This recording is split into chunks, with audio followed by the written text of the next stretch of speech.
Aquí me piden graficar el avance de la reacción. En este caso es más sencillo porque es una sola reacción, o sea que aquí ya no vamos a trabajar con matrices, sino con la ecuación más sencilla.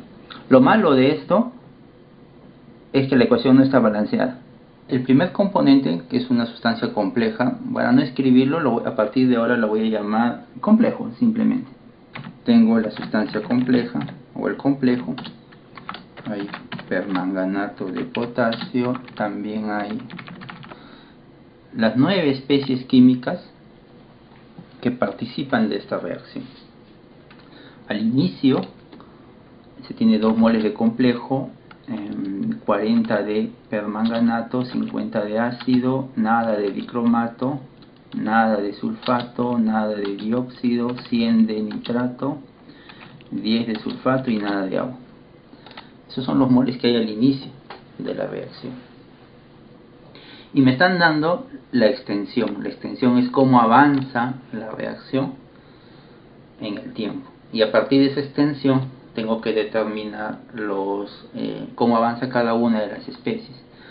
Necesito los moles al inicio, eso está acá. Necesito la extensión, ya es esta. Para este instante de tiempo la extensión es 0.205. Es un solo valor, es un escalar. Eso ya lo tengo. Ahora me falta el vector de coeficientes estequiométricos.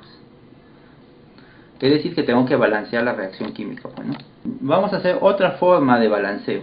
Entonces voy a colocar aquí abajo el balanceo de la ecuación química. Lo primero que vamos a hacer es colocar todas las especies químicas que participan en la reacción. Son todas estas. Así que lo voy a copiar, pero en una fila. Así que lo voy a transponer. Aquí están todas las especies que participan en la reacción. Y por aquí, en esta columna, voy a colocar todos los elementos químicos que están presentes en cada una de esas especies. Por ejemplo, está presente el cromo, está presente el nitrógeno. Voy a ir en este orden, pues, ¿no? Primero el cromo, el nitrógeno, luego veo el hidrógeno, luego el carbono, luego el oxígeno. El cromo ya está, el carbono ya está, el nitrógeno ya está. Sigo avanzando, potasio. Sigo avanzando, manganeso. El oxígeno ya está. Estos son todos los elementos químicos que participan o que están presentes en estas especies. Ahora lo que voy a hacer es colocar el número de elementos químicos que hay por cada una de las especies. Por ejemplo, el agua, ya yo voy a hacer el agua. ¿El agua cuántos cromos tiene? No tiene cromo, 0. Nitrógeno, 0. Hidrógeno, 2. Carbono, 0. Oxígeno, 1. Potasio, 0. Manganeso, 0. Azufre, 0. Tengo que construir esta matriz. Ahora, este es el más difícil, pues, ¿no? ¿Cuántos cromos tiene el complejo? Ahora acá, 0, 0, 0, 4, 1, 1, 0. Ahí está. Ácido sulfúrico, 0, 0, 2, 0, 4. A esto nosotros le vamos a llamar la matriz A. Así le vamos a llamar. Esta es la matriz de cuántos elementos químicos hay por... Cuando uno aplica un proceso de eliminación gaussiana a una determinada matriz, al final usted va a obtener esto. Una matriz que tiene esta forma. La diagonal va a estar formado por puros unos, mientras que los demás elementos de esa columna van a ser ceros. Ay, perdón. En este caso en particular, va a resultar que va a sobrar una columna para este ejemplo, para este caso. Si fuese otro caso, podría aquí sobrar 2 o 3 o 4 columnas. O sea, cuando usted empieza a obtener la diagonal, le van a sobrar aquí más columnas. En este caso solamente una. Es decir, que aquí voy a encontrar diferentes números. Bueno, yo no sé qué número voy a encontrar ahí. Números. Al aplicar el proceso de eliminación gaussiana, el resultado debe ser así. Y luego solamente utilizo esto nada más, esta columna que queda. Pero primero tengo que aplicar el procedimiento de eliminación gaussiana. Entonces toda esta matriz que ven acá, tengo que convertirla en una matriz de este tipo. ¿Ya? ¿Cuál es el objetivo? primero tenemos que hacer que este sea 1, pues, ¿no? Ya, ¿cómo se consigue eso? Lo divido entre sí mismo manteniendo fijo el denominador, o sea que F4 el denominador. ¿Qué haces con el resto? Tienes que volverlo 0. Y para eso aplicas una fórmula. La fórmula es así. Este elemento que está acá, lo quiero volver 0. Ah, ya, muy bien. Entonces a ese elemento réstale este 1 que acabas de crear. Pero a ese 1, fíjale la fila. Ya le fijé la fila, solo la fila le he fijado. Y multiplícalo por el mismo número que quieres eliminar, o sea, el 66 en este caso. Pero fíjale la columna ahora. Ya le fijo la columna. Ya se volvió 0, ¿ves? Ahora lo copio hacia abajo. Ya está, todos son 0. Y ahora todo esto, toda esta columna lo copio a la derecha. Listo. Ya estoy empezando el proceso de eliminación. ¿Qué he conseguido? Miren, mi primera columna, aquí está. Este ya es 1, ¿ves? Y todo lo demás son ceros. He conseguido esto. Ahora, esto de aquí ya no es importante. Si quieren lo pueden copiar esto. Esto lo pueden copiar acá si desean. Yo no lo voy a hacer, lo voy a dejar así nomás. Ahora voy por la segunda columna. La segunda columna tengo que hacer que este, que está aquí, valga 1. ¿Cómo hago que el 0 se vuelva 1? Cuando uno aplica un proceso de eliminación gaussiana, a veces pasa que el elemento de la diagonal se vuelve 0. Y cuando el elemento de la diagonal se vuelve 0, ya no puedes continuar. A menos que hagas un pivoteo. ¿Y qué significa pivotear? Significa cambiar la posición de las filas o las columnas según tu conveniencia. En este caso yo voy a cambiar las filas. Ya, pero cuando uno hace un pivoteo cambiando filas, debe tener mucho cuidado de que pivotee las filas que están por debajo de la diagonal, no las que están por encima de la diagonal. Mi objetivo es que este número que está acá no fuese 0, tiene que ser un número cualquiera, positivo, negativo, no interesa. ¿Para qué? Para que al dividir por sí mismo se vuelva 1. Si ya es 1 de por sí, mejor, pues no, yo no tengo que dividir nada, mejor si es 1. Entonces, ¿qué es lo que voy a hacer? A partir de esta fila hacia abajo, voy a buscar en dónde, qué fila es la que me puede servir. Obviamente no va a ser pues esta fila, pues no, esta fila también tiene 0, tampoco va a ser esta fila que tiene 0. Esta fila sí me puede servir porque tiene el número 4. Pero mejor utilizo a esta que tiene el número 1. Así ya no tengo que dividir por sí mismo porque ya es 1, pues, ¿no? Esta fila que ven acá, la del potasio, lo voy a sacar y lo voy a insertar aquí, entre el cromo y el nitrógeno. Entonces, control X y lo voy a insertar aquí. ¿Ven? Ya lo inserté entre el cromo y el nitrógeno. No he tocado a la fila del cromo. Esto sigue siendo 0. Pero ahora ya tengo un 1 ahí. ¿Vio? Ya tengo 1 acá. Entonces ahora, aquí cometí un error, no debía haber puesto todavía esto, me emocioné. Una vez que ya hice el pivoteo, porque he pivoteado el cromo, que estaba abajo, lo he llevado arriba. Entonces ahora esta es la nueva posición de los elementos, y esta nueva posición es la que voy a colocar aquí. Y digo, la diagonal, que es esta, fíjense que ya es 1. Listo, ya cumplí con mi objetivo, que tenía que ser 1, ¿no? La diagonal, recuerden que esto que está aquí es ¿no? La diagonal también aquí es 1. Estoy construyendo la diagonal. Ahora tengo que hacer que todos estos, arriba y abajo, sean 0. Aquí no hay problema porque ya es 0. Entonces si ya es 0, simplemente hágalo igual a este. Si ya es 0, no hay necesidad de aplicar ninguna fórmula. El de abajo también. Ya también este es 0. Listo, el de abajo también es 0, 0. Listo, pero este de aquí ya no. Este ya no es 0, este es 4. Ahí le aplica usted la fórmula. Dice, quiero que este 4 ya no sea 4, quiero que sea 0. Entonces menos el valor de la diagonal, F4 en la fila, multiplico por el valor que quiero eliminar, F4 en la columna. Y listo. Y si quieren pueden copiar esa fórmula para todos los demás. ¿Ven? Ya se volvió 0. Pues lo voy a quitar este color porque me va a molestar esto. Una vez que ya consiguió que la diagonal fuese 1, entonces todo esto lo copia a la derecha. Listo. Ya tenemos aquí. Estamos avanzando, miren, un 1 con puros ceros, un 1 con ceros alrededor. Ahora este tiene que volver a ser 1, pero es 0. Entonces tengo que volver a pivotear. ¿Con quién? Con este podría ser, porque tiene un número 2 y luego lo divido entre 2 y ya se vuelve 1, ¿no? Pero ¿para qué hacer eso si tengo aquí al azufre que ya tiene 1? Mejor al azufre, corto y lo inserto acá. ¿Ve? Ya está, ahora ya es 1. Listo, entonces aquí esto lo copio simplemente. Ahora, en los de arriba, bueno, los de arriba ya son ceros, bueno, así que no hay problema. Aquí este es 0, no aplico ninguna fórmula, este es 0, el de abajo también es 0, y el que sigue sí no es 0, el que sigue es 2. Pues a ese le aplico la fórmula, digo, quiero que este 2 menos la diagonal F4 para la fila multiplicado por el valor que quiero eliminar, F4 para la columna, ya se volvió 0, lo copio para todos los demás y listo. Y copio todo de esta columna a la derecha. ¿Ve cómo se está modificando por este lado? Listo. Ahora aquí ya tengo, recuerden que esto es este de aquí.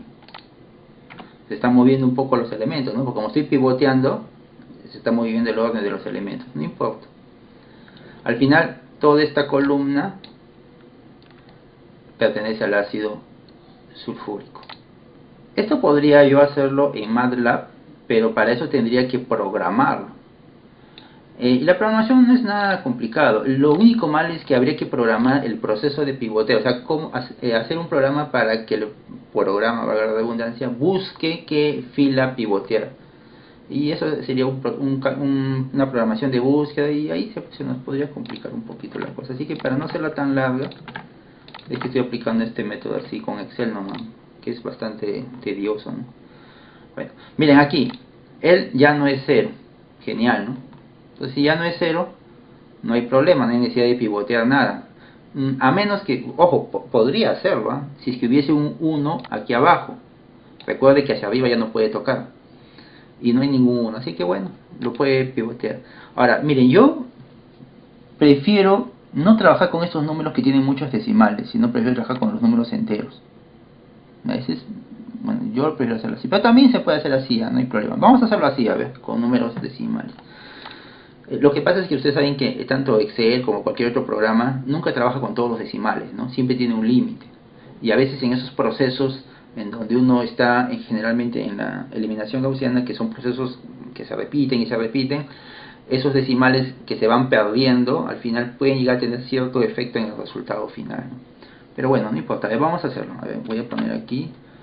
Aquí no he pivoteado nada, así que esta posición sigue siendo la misma. Y aquí simplemente voy a decir que este número lo voy a dividir entre sí mismo y lo voy a aplicar F4 al denominador. Ya se volvió 1. Y voy a aplicar esa fórmula para todos los demás, ¿no?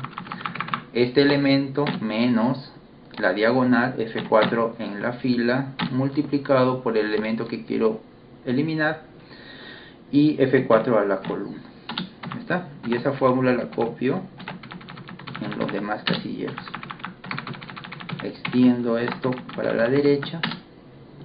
Ahora este va a ser igual a este entre este de aquí, F4, recuerden, se volvió 1. Y bueno, aquí no hay necesidad de aplicar la fórmula porque aquí ya es 0. Aquí también ya es 0, aquí no. Aquí es 1, bueno, no importa, menos la diagonal F4 a la fila por el valor que quieres eliminar, F4 a la columna. Y esa fórmula, si quieres, la puedes copiar para todos los demás. Copio. Listo, ¿veis? Ya estoy avanzando. Aquí ya me salió 1, genial, ya no hay necesidad de hacer ninguna división. Bueno, como ya es 1, bueno, simplemente lo copio. Y todos son 0, miren, todos son 0, salvo este de aquí. Este de aquí no es 0, ¿no? Así que a ese sí le tengo que aplicar la fórmula. Menos la diagonal F4 en la columna multiplicado por el valor que quieres eliminar, F4 en la... perdón, F4 primero en la fila, luego en la columna. Sobre la fila, luego en la columna. Y el procedimiento es repetitivo. Aquí ya es 1. Sigo avanzando.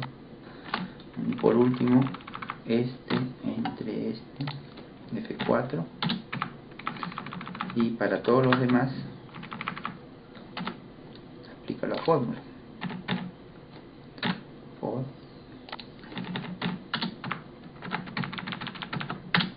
Listo. Copia. Ya está. Y con eso terminamos, ¿ves? Toda la diagonal de unos y lo demás son ceros. Y me queda una columna con valores, varios valores. Debe haber sido menos este valor. Ahora sí. Deben cambiar de sí, todos estos. Menos este valor, ya está. Y al último, agregarle una matriz unitaria o una matriz identidad. ¿Y qué es una matriz unitaria? Una matriz unitaria es aquella que está formado por puros ceros, pero en la diagonal tiene puros unos. Esa es una matriz unitaria. Pero, ¿y esta matriz de qué tamaño debe ser? Debe ser para empezar es una matriz cuadrada y debe ser del mismo tamaño de lo que le ha quedado en la eliminación gaussiana. En la eliminación gaussiana me ha quedado una columna.